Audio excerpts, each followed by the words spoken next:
The silence of life. Dr. Matteo spent his entire life witnessing the miracle of birth. As an obstetrician, he had been by the sides of countless mothers, delivering over 500 babies into the world. He was respected, trusted, and most importantly, he was known for his unmatched skill. Not once in his career had a baby been born still. But today, the rules of nature, of life, would defy him. It was supposed to be a moment of celebration. His own child, his son, would soon be born. Matteo had always dreamt of this day, the day he would become a father. His wife, Anna, had been glowing throughout the pregnancy, their lives intertwined with joy and anticipation. Matteo had always promised himself that he would be there for every single moment of his child's birth. This time, he wouldn't just be a doctor. He would be the father. The delivery room was filled with the usual commotion. The staff was ready, the instruments laid out, and the air thick with the anxiety of a new life about to enter the world. Nurse Camilla, his longtime friend and colleague, glanced at him with a smile that was both warm and knowing.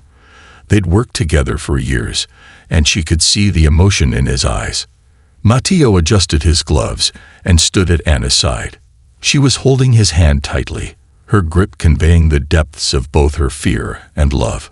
"Everything will be all right," Matteo whispered to her, brushing the strands of hair that clung to her forehead. His words were meant to reassure her, but a knot of anxiety had begun to form in his stomach. This wasn't like every other delivery. This was his own family. As the hours stretched on, Anna pushed with all her might, her face contorted in both pain and determination. Matteo's eyes never left her, even as the nurses worked feverishly. But it wasn't enough. There were no cries, no gasps for air, no sound at all. Matteo's mind refused to accept the reality as the room fell silent. The baby wasn't crying. The weight of it crushed him. He glanced at his colleague, the one person who could understand the gravity of this moment. Camilla's face was pale, her own eyes wide with disbelief. He reached for the baby, desperate to bring the new life into the world with a firm but gentle touch. There was nothing. His hands trembled as he held his son, still, cold, lifeless. His heart shattered. Every ounce of his training, every piece of medical knowledge, had failed him in this one cruel moment. The dream of his son, his legacy, his flesh and blood, was gone. He had brought 500 babies into this world, but his own son, his own flesh and blood, had slipped through his fingers like sand. A wave of guilt washed over him. Was it his fault? Had he failed his child before he had even been given a chance to live?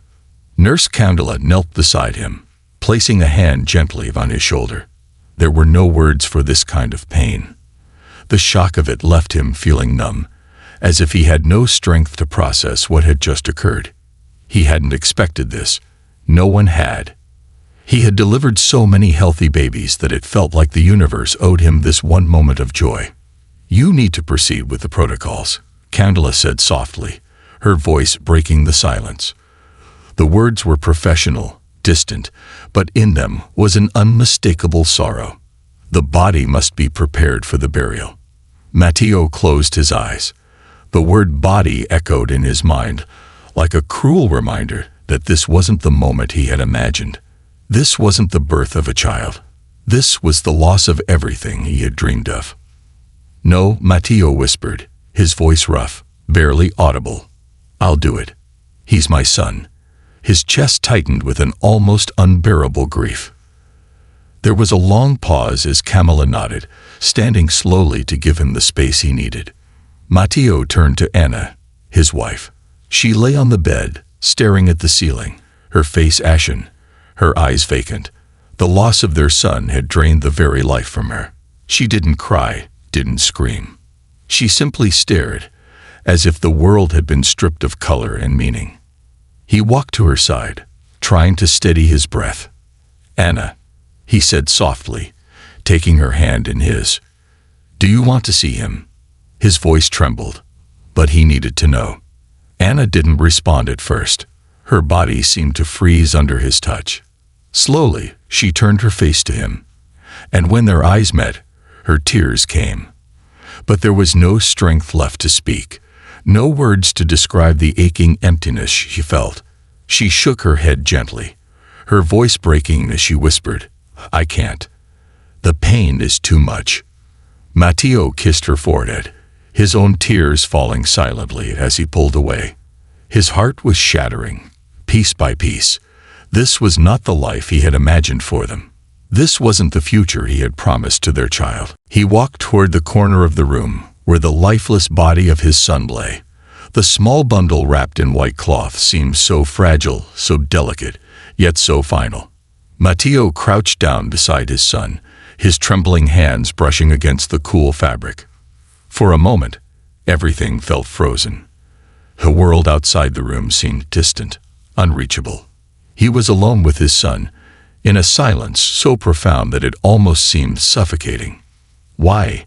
Matteo whispered, his voice cracking as he stroked the tiny body. "Why couldn't I save you? I've saved so many. Why couldn't I save you?" Tears fell freely as he continued to whisper, as if hoping that some divine force would hear him, would give him an answer. The question hung in the air, unanswered, hanging in the silence between father and son. And then, as he knelt there, crushed under the weight of his grief, something inside him shifted. An impulse, a stirring deep within his soul. It was as though, in that moment of profound loss, a connection with something greater than himself formed. In a voice that barely registered as his own, he spoke aloud. "God, please," he begged, "don't let him go like this. I've done everything right. I've been a good man. Please, don't take him from me. Don't take my son." For a long moment, nothing happened. Then, as if to defy the laws of nature itself, Matteo felt it. It was faint at first, a subtle warmth against his hands. He pulled back for a moment, unsure if it was his imagination. But no, the warmth was real. His son's body, which had been so cold, was now warm. It wasn't possible. He had just held a lifeless body moments before. Camilla stepped forward, her face pale with disbelief. She saw it too. The warmth was real. And then, in that very moment of unexplainable hope, a sound echoed through the room. A tiny, fragile cry. A breath. A sign of life. The miracle was unfolding before their eyes. The miracle that defied all odds. The air in the room felt thick, charged with a strange energy that Matteo couldn't quite understand. It was almost as if the world itself had paused for a moment, allowing him to breathe, to grasp at the impossible. The cry, faint but undeniable, echoed once more, shattering the oppressive silence that had consumed the room. His son, the child who had been lost to him just moments ago, had somehow, inexplicably, returned to life. Matteo's hands trembled as he reached for the baby again, unsure if he could trust his senses. Could it truly be? Had this been some cruel twist of fate, or was this the miracle he had prayed for with all his soul? "Camilla," Matteo whispered, his voice shaky. "Did you hear that?" Nurse Camilla, still frozen in place, nodded slowly. Her wide eyes locked onto the baby in Matteo's arms, her disbelief mirroring his own. She took a tentative step closer, her breath catching in her throat as the baby's tiny chest rose and fell with each fragile inhale. Matteo couldn't tear his gaze away from his son, whose small form had once been lifeless, now filled with a pulse, with warmth. It was as if life had been breathed into him from some otherworldly force, one that defied all medical explanation. "How is this possible?" Camilla muttered, her voice a mix of wonder and confusion. The heart had stopped. There was no pulse. We thought he was gone." Matteo didn't have an answer. His mind raced, struggling to catch up with the impossible reality before him. He had delivered hundreds of babies, studied every medical case imaginable, but nothing in his training had prepared him for this. His son, who had been still and cold in his arms only moments ago, was now showing the signs of life. The warmth was spreading across his tiny body, and though the baby's breathing was still weak, it was there. Matteo gently placed a finger on his son's chest, feeling the faint rhythm of a heartbeat. It was weak, but it was there. He couldn't help but smile through his tears, a fragile, broken smile that reflected the sheer disbelief of the moment.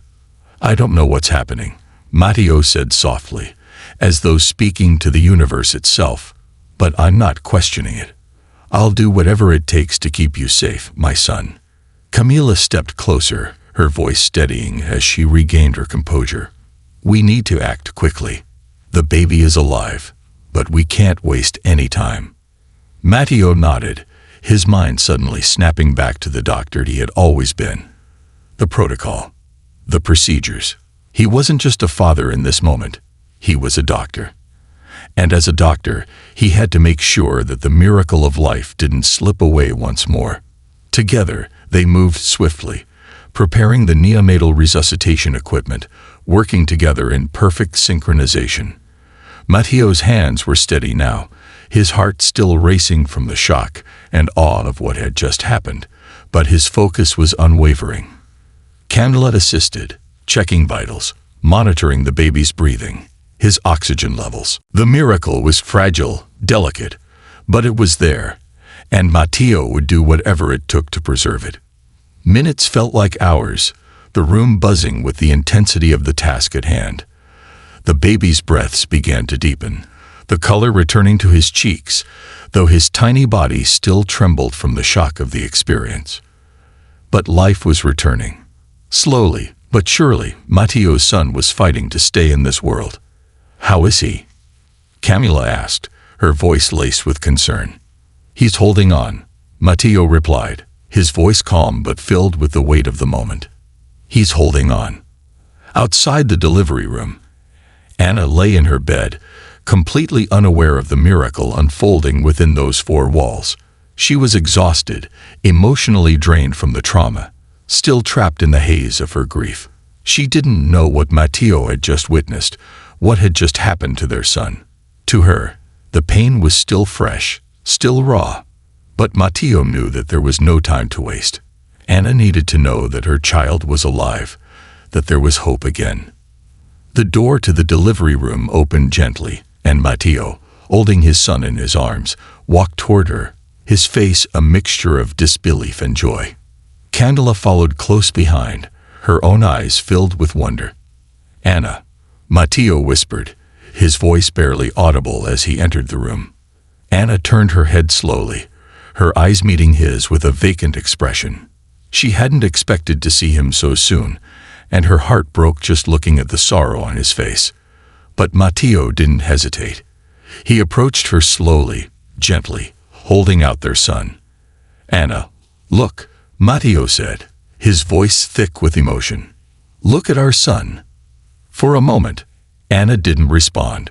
She looked at Matteo, searching his eyes for some sign of what had happened. And then, as if drawn by an invisible force, her gaze shifted to the tiny bundle Matteo cradled in his arms. Her breath caught in her throat. The baby, her son, was moving. His tiny chest rose and fell, his tiny hands curled slightly, and his eyes fluttered open for just a moment before closing again. "Matteo," she whispered, her voice filled with disbelief. Is he alive?" Matteo nodded, tears welling in his eyes once more. "Yes, Anna. He's alive. Our son is alive." Anna's hands trembled as she reached for the baby, her heart filled with a mixture of joy and awe. She couldn't comprehend what had just happened. But in that moment, she didn't care. Her son, her little boy, was alive. That was all that mattered. The room was filled with a quiet, sacred stillness. No one spoke for a long while. They simply stood there, father and mother, gazing at their son, a miracle in their arms. The impossible had happened. Against all odds, their child had defied death itself and had come back to them. The miracle was not just a blessing. It was a reminder. Life was fragile, but it was also full of hope. And sometimes, against all logic and reason, that hope could bloom even in the darkest of moments. As Matteo held his son, he whispered a prayer, not just for his child's survival, but for the strength to guide him through life. And as the warmth of his son's tiny body seeped into his chest, he knew that this was a moment he would carry with him for the rest of his life. The strength of a father's love. Matteo sat in the quiet hospital room, holding his son against his chest, feeling the warmth of the tiny body as it slowly began to grow stronger. The miracle that had defied all logic and medical knowledge was still unfolding, and every moment felt like a gift. The baby, once still and lifeless, now drew small breaths, his chest rising and falling, the softest of whimpers escaping from his lips. It was a sound that seemed to echo through the room, filling it with a life that had been thought lost forever. Anna sat beside them, her eyes wide with disbelief as she watched her son, her precious boy, cling to life. She had been consumed with grief just hours ago, unable to imagine a world without him. But now, as her fingers gently stroked his tiny hands, she could feel the pulse of hope returning to her, like a steady beat in her own heart. "Matteo, is this really happening?" Anna whispered, her voice fragile, barely above a breath. She couldn't understand it. No one could. How had their son, who had been gone, returned to them? Matteo looked at her, his eyes filled with emotion. His heart swelled with a love so deep it was almost overwhelming. "I don't know, Anna. I don't know. But he's here. He's alive. And that's all that matters." The room seemed to close in around them, the world outside becoming a distant memory as they focused entirely on the life they had been given back. Matteo's mind was still spinning with the events that had unfolded. He had witnessed countless births in his career, seen many miracles in his time as a doctor. But this was something entirely different. This was his son, his flesh and blood, returning from the brink of death. Can we name him?" Anna asked, her voice barely a whisper, as though she were afraid to disturb the fragile peace that surrounded them. Matteo smiled through his tears. He had already been thinking about it, though he had no idea what he would call his son when he first found out he was going to be a father. But now, as he held the baby in his arms, the name came to him easily. "His name is Luca," he said softly. "Luca Matteo." Anna's eyes filled with tears as she nodded, her heart swelling with love for the child she had almost lost. "Luca," she repeated, letting the name roll off her tongue. It felt right. It felt like a promise. The next few hours passed in a haze. Nurses came and went, checking on the baby's vitals, making sure the warmth in his body didn't slip away. The doctors who had initially pronounced him stillborn were baffled, their medical minds struggling to make sense of the situation. But for Matteo and Anna, there were no questions left to ask. They had witnessed a miracle. Despite the confusion and the wonder of it all, the couple couldn't ignore the stark reality of what had happened. They had almost lost their son.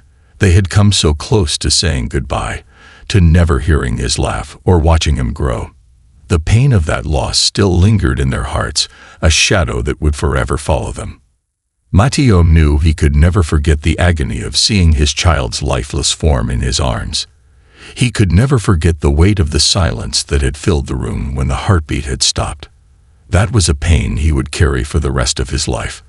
But now, as he looked down at Luca, his son, alive and breathing, he knew that he would carry that pain differently.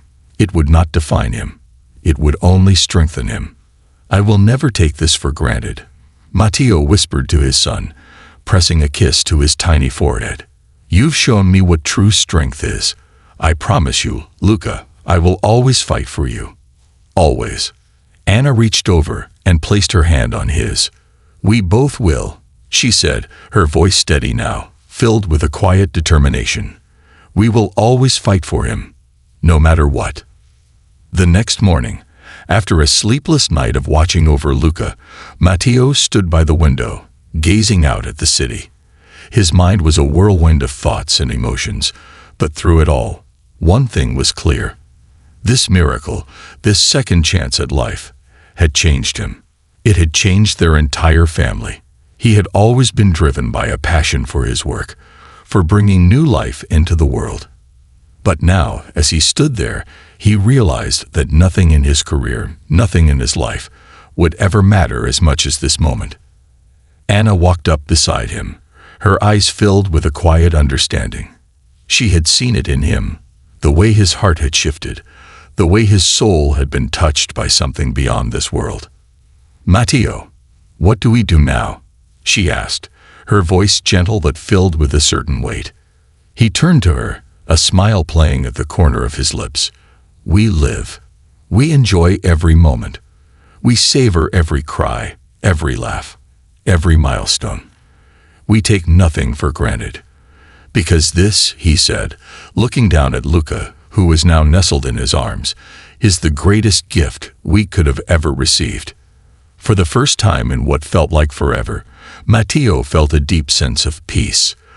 The weight of the world didn't seem so heavy anymore.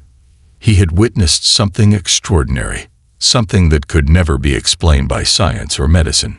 It was a reminder that life, despite all its unpredictability and pain, was always worth fighting for. In the days that followed, the hospital staff buzzed with whispers and awe.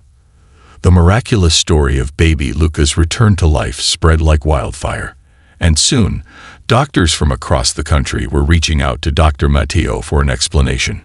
But for Matteo and Anna, the only thing that mattered was the life in their arms, the miracle of their son. Every day, Matteo and Anna learned more about what it meant to be parents. They marveled at the way Luca would smile in his sleep, how his tiny hands gripped their fingers with an unexpected strength. Every moment was a gift, a lesson in the fragile beauty of life. They were determined to treasure it all. But the journey ahead wasn't going to be easy. The doctors had warned them that Luca's survival was still uncertain, that there could be lasting effects from the trauma he had experienced. There would be more tests, more uncertainty.